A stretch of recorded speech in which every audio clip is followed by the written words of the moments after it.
बिस्मिल्लाहिर्रहमानिर्रहीम। अस्सलाम वालेकुम नाजरीन, तमाम दोस्त अहबाब को एक नई वीडियो के साथ आपके अपने channel farming and business ideas में खुश आमदीद।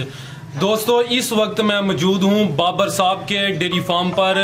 माशाल्लाह हमारी खुशकिस्मती ये है कि इनका तकरीबन 15 साल का तजर्बा है और भाई पेशे के लिहाज से वकील हैं।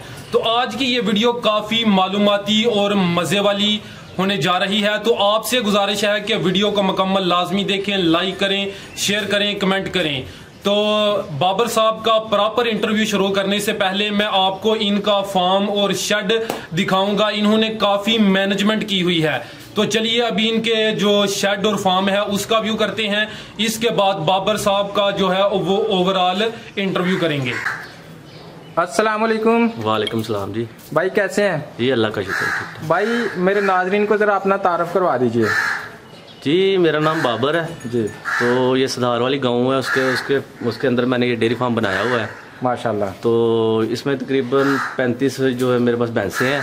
ठीक है। तो तकरीबन ठीक चल रहा है काम मेरा माशाल्लाह, अल्लाह का शुक्र है। ठीक है, बेहतर है पहले से। ठीक है। तो बाबर भाई आपके बारे में सुना था कि पहले आप काऊ फार्मिंग करते थे, गाय की फार्मिंग करते थे, अब आपने भैंसों की फार्मिंग शुरू की है। जी वो मैंने तकरीबन 10 साल की है जी। वो मैंने इसलिए छोड़ी है कि ये हमारा जो मौसम है ना, इधर का ये जो इधर सियालकोट एरिया का ये जो गर्मी ज़्यादा हो गई है, ये जो फ्रीजन को है ना ये बर्दाश्त नहीं करती गर्मी। ठीक है। तो उसमें मैंने रब्ता किया था ये सरकारी अदारे हैं उनसे जी जी। तो वो कह रहे थे जी इसको कंट्रोल शेड में करें, इसको ऐसे करें, वो ज़्यादा कॉस्टली था जी जी। इसलिए मैंने उसके ऊपर तवज्जो नहीं दी। ठीक है। तो फिर मैंने वो सेल करके तो मैंने ये जो भैंसे जो है ना ठीक है वो रख लिए। अब ये भैंसे रखे हुए आपको कितना अर्सा हो गया? ये तकरीबन 5 साल हो गए मुझे। 5 साल हो गए। 10 साल आपने गाय की फार्मिंग किया है, 5 साल आप भैंस की फार्मिंग कर रहे हैं जी जी। अब अपने तजर्बे की बुनियाद पर नाज़रीन को बताएं कि दोनों फार्मिंग में से आपने किसको मुनाफा बख्श पाया? देखें जी, अगर देखा जाए ना तो गाय की जो बेस्ट है जी। गाय की इसलिए बेस्ट है कि उसका जो है ना वो प्रोडक्शन, दूध की प्रोडक्शन वो ज़्यादा है। ठीक है। तो वो इसमें हमें ज़्यादा मिलती है, जो 25-30 लीटर गाय दूध देती है, ये तकरीबन 10-12-15 लीटर तक जाती है भैंस। ठीक है। इसके ऊपर नहीं जाती। ठीक है। ये जो कहते हैं भैंस 25 लीटर दे रही है, 30 लीटर दे रही है, वो झूठ बोलते हैं। ठीक है। वो ऐसा काम कुछ नहीं है, कुछ नहीं। हमने रखी हुई है भैंसें तो अगर किसी ने एक रखी हो तो वो दे सकती है 25 लीटर 20 लीटर। ठीक है।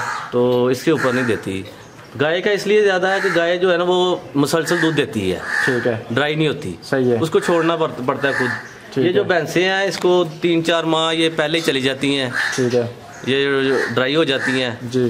तो इसके लिए सब प्रॉब्लम होती है। लेकिन हमारे इधर दूध जो है ना वो भैंस का ही चलता है, गाय का कम चलता है। ठीक है। जब मुनाफा उसमें ज्यादा है, दूध उसका नहीं चलता, तो अक्सर लोग मैंने देखे हैं वो भैंसों की फार्मिंग करते हैं, गाय की फार्मिंग नहीं करते। हर एक फार्मर यही कहता है कि गाय की फार्मिंग में मुनाफा है लेकिन करते नहीं है। इसलिए नहीं करते कि दूध बिकता नहीं है। जब दूध नहीं बिकता तो फिर उसमें फायदा कैसा रहा? दूध असल में गाय का दूध इसलिए जब बिकेगा वो जो पैकिंग में होगा ना तो वो बिकेगा। जब ये जो इधर जो गाय को भैंसों का दूध लेते हैं ये लेते पहले पूछते हैं आपके पास कौन सा दूध है। ठीक है। अगर गाय का दूध तो वो तो चले जाते हैं, वो तो लेते ही नहीं है। भैंस का कहें तो वो आ जाते हैं, फिर लेने आ जाते हैं। फिर वो आगे कहते हैं चले ठीक है जी हमें दे दें, ये आप पैसे भी ले लें, ज्यादा ले लें। ठीक है। पर लीटर के हिसाब से इधर पे 100 पे चल रहा है, 110 भी चल रहा है। ठीक है। तो इसलिए हम इसको ज्यादा करते हैं कि चले ये भैंसों का दूध बिक जाता है, सेल हो जाता है। ठीक है। तो यानी इसकी बेस पे क्या मैं ये कह सकता हूँ कि लोगों की पसंद और नापसंद की वजह से भैंस की फार्मिंग ज्यादा मुनाफा बख्श हो गई है गाय की फार्मिंग से, क्योंकि उसका दूध जो नहीं दिखता। वैसे तो वो दूध ज्यादा देती है, बछड़ा जल्दी जवान होता है, तो लिहाजा फिर हम यहाँ से हज कर सकते हैं कि भैंस का दूध चूंकि पाकिस्तानी की चॉइस है इसलिए पाकिस्तान में ये ज्यादा मुनाफा बख्श है। अच्छा भाई ये बताइए कि आपने 35 जानवर रखे हुए हैं, कौन सी नस्ल की भैंसें आपने रखी हुई है ज्यादातर? मेरे पास ज्यादा ये क्रॉस चल रही है। ये जो कहती है नीली की भैंस आ रही है, नीली की रावी की, ये नीली रावी अब क्रॉस हो गई है। नीली के पास खुद नहीं है भैंसें उनके पास जी। तो वो ये क्रॉस भैंसें हैं, ये इधर से लेते हैं हमको अच्छे, इधर से जो लेके आते हैं उधर से काड़ा से साहिवाल से जो लेके आते हैं उनसे जो अच्छे डीलर हैं उनसे ले लेते हैं, खरीद लेते हैं। ठीक है। तो अब पहचान इसलिए हो गई है कि जो भैंसें मुसलसल दूध देती रहती हैं वो ड्राई पीरियड के पास जाके भी दूध देती हैं। ठीक है। तो कुछ कम हो जाती हैं लेकिन ये कुछ चलती रहती हैं। सही है। जो चलती रहती हैं वो उसके बाद हम रख लेते हैं, उनके बच्चे भी रख लेते हैं कि ये भैंसें ठीक हैं, ये दूध देती हैं, ये ड्राई कम पीरियड ज़्यादा कम है इनका। ठीक है। तो ये जो ऑक्सीटोसिन इंजेक्शन है वो भी कम लगवाती हैं। ठीक है। तो ये ठीक है नस्ल। तो फिर उसके हम वो रख लेते हैं कि ये ठीक है। अब किसी को ये नहीं पता रावी कौन सी है, नीली कौन सी है, ये तो वैसे ही आपको तुक्के लगाते हैं लोग, ये रावी है, ये नीली है। नीली रावी खुद क्रॉस हो गई है, इसका पता नहीं, किसी को पता नहीं चलता, एक्चुअल का पता नहीं चलता और मिलती भी कम है। जी जी। अच्छा ये बताइए कि ये जो लोग अक्सर मशवरा देते हैं कि उकाड़ा आरफ वाला साइड से जाके भैंसे लें, वहाँ से ही लेनी चाहिए या अपने इलाके से भैंसे ले लेनी चाहिए? ये ठीक कहते हैं। उकाड़ा साहिवाल एक नाम है उनका। एक उधर वो नस्ल पालते हैं, पैदा करते हैं, वो अच्छी बनाते हैं। ठीक है। लेकिन अब जब जो इधर से वो लेके जाते हैं ना कट्टियाँ, छोटे बच्चे भी लेके जाते हैं, तो बड़े हो जाते हैं, कुछ इधर से ड्राई ले जाते हैं, उधर से वो वही जो तैयार करके भी फिर वापस भेज देते हैं। अच्छा। तो ये वाला काम शुरू कर दिया। लेकिन कुछ इलाके हैं जिधर से अभी भी अच्छी मिलती है जी, वैसे मिल जाती हैं। तो लेकिन पाकिस्तान में ये रेट बहुत ज्यादा हाई हो गया, 3-4 लाख 5 लाख तक भैंस हो गई है औसतन जी। अच्छा। तो जो कुछ इलाके आप बता रहे हैं जहाँ पे अभी भी कुछ नस्लें अच्छी मिल जाती हैं, उनमें से चंद एक के नाम बताएंगे आप? ये मैंने तो आरफ वाला चीचा वतनी से ली है, भैंसें ली है। ठीक है। तो ज्यादा मैं उधर उकाड़ा भी गया हूँ, कैम्बर भी गया हूँ। ठीक है। तो लेकिन मिलती अच्छी उधर से भी इसी रेट में मिलती है 4 लाख के करीब? नहीं, उधर से कम मिलती हैं। उधर तकरीबन 3 से 2.5-3 से अगर अच्छी भैंस कोई 15-16 लीटर वाली मिल जाए तो 2.5-3 लाख में मिल जाती हैं। जो इधर आके फिर जो दोबारा लोग इधर से लेते हैं, जो डीलरों से लेते हैं, वो महंगी देती हैं जी। ठीक हो गया। अच्छा भाई ये बताइए कि जानवरों का शेड, भैंसों का खास तौर पे शेड पक्का होना चाहिए, कच्चा सिरकी और बाले वाला होना चाहिए, या फिर लोहे का जो प्लेटों का बना होता है? मेरा तो ख्याल है कि इसमें कम पैसे लगाने चाहिए। ठीक है। क्योंकि जो नया फार्मर आएगा वो पहले सोचेगा कि ये अगर वो कंक्रीट का तैयार कर लेगा, अगर उसके काम नहीं चलेगा तो फिर वो बता देगा, ऐसे करेगा कि इसको छोड़ेगा तो उसके हाथ कुछ नहीं आना। ठीक है। उसको चाहिए कि पहले जो मशवरा कर ले, ये स्मेडा बनी हुई है, एक वेबसाइट है पाकिस्तान की। ठीक है। तो उधर से रब्ता कर ले, चेक कर ले। ठीक है। वो देखे कि उन्होंने वो पमाइश वगैरह शेड की, ये हर चीज़ है। ठीक है। उनसे पूछ ले, अगर वो कहें जो मटेरियल कौन सा लगाना है तो वो लगाए।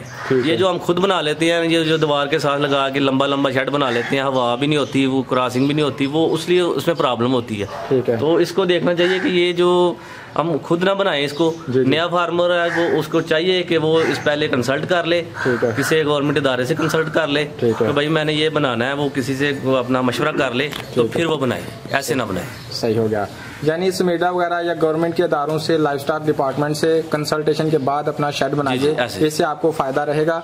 भाई ये बताइए कि ये जो आपने पाइपिंग की हुई है इसका क्या मकसद है, इसका क्या फायदा है, और क्या ये लोहे की होनी चाहिए या बांस की भी की जा सकती है? नहीं, बांस की जो है ना वो इसकी नहीं, वो पायदार नहीं है। ठीक है। वो खत्म हो जाती है। ये पाइप की ठीक रहती है। ठीक है। पाइप की ये मैंने इसलिए लगाई है कि इसको हम फीड डालते हैं जानवरों को, जब मैंने हमने फीड डाली है, जब इनको ये खुराक डालनी है तो इनको खोल देना सबको। ठीक है। फिर ये पानी पीती है, खुद अब छाँव में आ जाती हैं, तो ऐसे फिरती चलती रहती है। जब ये जानवर या आदमी पे रहेगा, वर्कर आएंगे वो इनको पानी डालेंगे या इसको लेके जाएंगे, तो वो टाइम ज्यादा, उसको पता नहीं कब इसको प्यास लगी हुई है। ठीक है। इसको पानी मिले 4 घंटे बाद, 5 घंटे बाद, वो इसको चाहिए अभी। ठीक है। तो वो प्रॉब्लम होती है, इसके दूध के प्रोडक्शन में फर्क आता है। ठीक है। तो यानी पाइपिंग का ये फायदा रहता है कि आप पानी दस्तयाब करवा सकते हैं दरमियान में, और जानवर अपनी मर्जी से पानी पीते हैं, तो इससे इनकी दूध की पैदावार के ऊपर भी असर पड़ता है। बिल्कुल असर पड़ता है। ये बड़ी ज़बरदस्त टिप है जी, इस बात का ख्याल रखिए कि पानी की दस्तयाबी होनी चाहिए और पाइपिंग से आप पानी को कंट्रोल कर सकते हैं। अच्छा भाई ये बताइए कि इसमें 35 जानवरों के लिए कम से कम कितनी लेबर दरकार होती है और उनके ऊपर कितना अखराजात आ जाते हैं मंथली? देखिए जी, सबसे बड़ा मसला डेयरी फार्मिंग में ये जो इसकी लेबर का है। ठीक है। इसकी लेबर बहुत कम है। ठीक है। कुछ लोग जो काम करते हैं वो आते हैं आगे, मालिक का काम है ये जो जानवर बना लिए, इसने 1 करोड़ 1.5 करोड़ लगा के जानवर तैयार कर लिए, बना लिए। लेबर का मतलब लेबर आती है और महीना 1 माह बाद चली जाती है। इसको ज़रूरी है कि अगर आप प्रॉपर किसी बंदे के से अच्छा तावन भी करें, रखें उसको, उसको ये एज अ मजदूर, एज अ एक नीच समझ के ना छोड़ दें कि बस इसको आया ये जिसने गोबर उठाना है बस इसको यही काम है इसका। ठीक है। उसकी जो ख्वाहिशात हैं उनको भी थोड़ा सा पूरा करें। ठीक है। जो उसकी ज़रूरियात ज़िंदगी है उनको ये भी दें। ठीक है। तो फिर वो आपके साथ चलेंगे, आपके जानवरों के साथ भी प्यार करेंगे। अगर वो आप छोड़ देंगे, मैंने काफ़ी जानवर देखे हैं, मैंने फार्म देखे हैं जो लेबर की वजह से ख़त्म हो गए हैं। ठीक है। बिल्कुल, क्योंकि वो आदमी जो है ना मालिक, वो बिल्कुल कहता है कि मैं अब चौधरी हूँ, मैंने काम नहीं करना, मैं अब बैठ गया हूँ। तो ये मैंने मजदूर रखे हुए हैं, मैंने खुद नहीं किसी चेक करना। अगर ये कोई कम होगा, कोई मसला होगा तो ये इनसे पूछूंगा मैं। ठीक है। तो फिर वो उसको क्या है, वो 15-20 हज़ार में आता है, वो भाग जाएगा, बिल्कुल चला जाएगा, नुकसान आपका है। बिल्कुल ठीक है। तो लेबर इस पर डिपेंड करती है, लेबर आप इसको ज़रूर। बिल्कुल जी। नाज़रीन, भाई की बात की तारीफ ज़रूर करूंगा कि भाई ने आपको बड़ी ज़बरदस्त टिप दी है कि अक्सर डेयरी फार्म फ्लॉप होते हैं लेबर की वजह से, और इसके लिए टिप ये है कि आप अपने जो वर्कर्स हैं उनके साथ प्यार, मोहब्बत और हुस्न अखलाक से पेश आएँ। ये बात हमारे अल्लाह और उसके रसूल को भी पसंद है। तो इस तरह हो सकता है कि आपकी फार्मिंग में बरकत आ जाए, और जब बरकत आएगी तो इस कारोबार में तभी फ़ायदा हो सकता है। पंजाबी में कहा करते हैं कि ये अल्लाह के साथ पंजाली होती है। जी बिल्कुल। तो अगर आप अल्लाह के साथ पंजाली करते हैं तो उसके बंदों को भी फ़ायदा पहुंचाएं तो अल्लाह आपको फ़ायदा पहुंचाएगा। ये बात होगी लेबर के हवाले से। लेबर की तनख्वाह मंथली आजकल क्या चल रही है इस इलाके में? भाई मंथली देखें, अगर जो बजट के हिसाब से जो महंगाई हो रही है, इससे इसके हिसाब से देखा जाए तो ये हम देते, पहले 12,000 भी देते, 13,000 भी देते थे। अब जो स्टार्टिंग चल रही है वो 15 से 20 हज़ार में चल रही है। ठीक है। तो एक की 15-20 हज़ार। इसके अलावा भी जो आप देते हैं उनको, जो अपनी खुशी से दे देते हैं, ठीक है, वो ले लेते हैं। ठीक हो गया। तो कम से कम मेरे ख्याल में 17,000 होनी चाहिए। माशाल्लाह। अच्छा भाई, ये बताइए कि आप इनको रोज़ाना फी जानवर कितनी खुराक डाल देते हैं और कितने अखराजात आ जाते हैं? जी, ये हमारे एक जानवर को हम ये मैंने खुद भी बनाया हुआ है, ये इसका वंडा मैंने तैयार किया है। ठीक है। तो वो मेरे पास है मौजूद, वो भी डालते हैं। इसके अलावा मैं फीड जो अच्छा कोई भी हो, किसी से भी मिल जाए अच्छी फीड, जिसका रिजल्ट ठीक हो, ठीक है, जो रिकमेंडेड हो, जिसके ऊपर लिखा हुआ हो ये गवर्नमेंट लाइफ स्टॉक से इसमें रिकमेंडेड है इसमें, ठीक है, तो वो डालते हैं हम इनको। ठीक है। तो हम ये जो अब आ रही है ना, ये जो खले सरसों की खाल है, ये दूसरी है, ये इसमें ये कुछ भी नहीं है। ठीक है। ये देखते हैं उधर, मैंने देखा हुआ है वो वीडियो 2-3 दफ़ा नेट में। तो वो ये जो इसमें वेस्ट है कपड़ों का, जो गंद मंद है, उसमें डाल देते हैं, सारा कुछ डाल देते हैं। तो वो कोई जानवर को नुकसान होता है। जो आपने वंडा खुद तैयार किया है उसका जरा मुख्तसर सा तारीफ उसमें मैंने मक्की डाली है, गंदम है, चना है, ठीक है, और सरसों है। सरसों की खाल नहीं मैं डालता, मैं इसको सरसों डालता हूँ। इसमें ये जो सरसों की खाल जो है वो तेल तो निकाल लेते हैं, पीछे कौन क्या रह जाता है, तो मैं सरसों डालता हूँ इनको। ठीक है। इससे इनके जो है ना वो थान भी और वो जो हवाना भी वो ठीक रहता है। ठीक है। इसके अलावा टॉक्सिन बाइंडर यूज़ करते हैं हम इसमें। ठीक है। टॉक्सिन बाइंडर जो है ना वो ज़रूरी है इसके लिए। वो इसमें इसके ये जो मसलसल इसके टॉक्सिन जानवरों के अंदर जाता है, वो ये जो इसके चारे के ज़रिए, वंडे के ज़रिए, उसमें नुकसान से बचाते हैं इसको। ठीक है। तो ये सारी चीज़ें आप दलिया करके डाल जी, बिल्कुल दलिया बराबर मिकदार में ये चीज़ें डाली जाती हैं। तो फी जानवर, दूध देने वाले जानवर को कितना डाला जाता है रोजाना? जी, मैं ये इसकी एवरेज निकाल लेता हूँ। मुझे तकरीबन जो 16 लीटर दे रही है ना, उसको मैं 4 किलो 5 किलो डालता हूँ, यानी 1/4। जी जी। जितना दूध है उसको 4 से तकसीम कर लें, उतना वंडा डालते हैं। तो जो जानवर दूध नहीं दे रहा उनको भी डालते हैं? उसको कम डालते हैं 1 किलो डालते हैं, उसको ज़्यादा नहीं डालता मैं। हरा चारा कितना खा लेते हैं रोजाना? हरा चारा जो है ना वो एक भैंस तकरीबन 20 से 25 किलो खा लेती है। 20 से 25 किलो। तूड़ी भी खाती है? तूड़ी भी 2 किलो खाती है सर। 2 किलो तूड़ी। तो कुल फी जानवर के ऊपर कितने अखराजात आ गए? जानवरों के अखराजात तो बहुत ज़्यादा है। ठीक है। लेकिन अगर इसमें ज़्यादा जो आपको नुकसान नहीं ना, वो नुकसान इसलिए इसे हो सकता है अगर आपके पास चारा अपना नहीं है तो फिर अपना ये डेयरी फार्मिंग के पीछे चढ़ पड़े। ठीक है। अगर चारा अपना है तो फिर डेयरी फार्मिंग ज़रूरी है, अगर चारा अपना नहीं है तो फिर डेयरी फार्मिंग की कोई ज़रूरत नहीं है आपको। ठीक है। क्योंकि फिर ये चारा भी महंगा है, जो लेने वाला आपको कंडे से लेके आएंगे वो इसके एक्सपेंसिव भी पड़ेंगे आपको, तो वो ज़रूरी नहीं है। इसलिए ज़रूरी है कि आपके पास अगर 25-30 जानवर हैं तो आपके पास तकरीबन 5-7 एकड़ ज़मीन होनी चाहिए। ठीक हो गया। जानवरों की बुनियादी बीमारियों से हिफाजत के लिए चंद ज़रूरी टिप्स देना आदमी को। देखें जी, ये जो इसमें सबसे ज़रूरी है, ये जो FM ये मुखर की बीमारी आती है, अब ये आ जानी है, ये जो बरसात के मौसम में ये गलगोटू आना है इसको, ये गवर्नमेंट की वैक्सीन है ना। मैं गवर्नमेंट को स्पेशली कहना चाहता हूँ, गवर्नमेंट के पास कोई भी ऐसी सहूलत मौजूद नहीं है। मैंने अभी वैक्सीनेशन की है जानवरों को, अपने को, सबको, लेकिन मैंने खुद ये खुद ली है, बाहर से ली है, प्राइवेट से। ठीक है। कोरिया की मैंने वैक्सीन ली है, वो मैंने की है। मैंने गवर्नमेंट के इदारों से सबसे पूछा है, कोई कह रहा है लिक्विड बेस आ रही है, कोई ऑयल बेस आ रही है। ना ऑयल बेस मिली है मुझे, ना लिक्विड बेस मिली। ठीक है। तो फिर मैंने प्राइवेट जाके ली है, तो वो मैंने सबको वैक्सीनेशन की है। ठीक है। तो इस वाले साहब गवर्नमेंट को कहना चाहेंगे कि वो इस वाले से असल में ना गवर्नमेंट इसकी तरफ तवज्जो नहीं देती। पहली बात तो ये है कि ये शबाशी साहब आए थे, वो उन्होंने भी पहले ये इनको ज़रा सख्ती की थी, तो ये कुछ दे रहे थे जानवरों को। अब जो है ना वो इनका कोई हाल नहीं है। डॉक्टर अगर सरकारी भी आए ना चेक करने आए तो वो भी फीस लेता है, अगर इसको फीस ना दे तो वो दूसरे दिन आता ही नहीं है। ठीक हो गया भाई, मैंने आपसे काफ़ी सारी बातें पूछी हैं, आपने बहुत माशाल्लाह अच्छे तसल्ली बख्श जवाब दिए हैं, मज़ा आया है। तो अपनी तरफ से नाजरीन को कोई ऐसी बात बताएं डेयरी फार्मिंग के हवाले से जो सदका जारिया बन जाए, सुनने वालों के काम आए।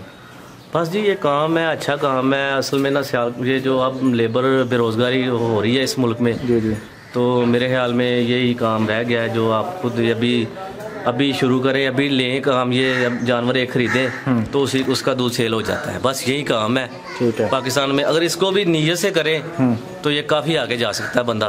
ठीक है। तो सबसे ज़्यादा मसाइल इसमें लेबर के हैं। मैंने पहले भी कहा था, लेबर आपको अगर कंट्रोल कर लेंगे तो आप ठीक है, प्रॉफिटेबल में जाएंगे। अगर लेबर आपके पास कंट्रोल नहीं होगी, लेबर नहीं होगी, तो फिर नुकसान है इसका। ओके, बहुत शुक्रिया भाई, आपने बड़ी बेशकीमत मालूमात दी हैं, बहुत शुक्रिया। अस्सलाम वालेकुम।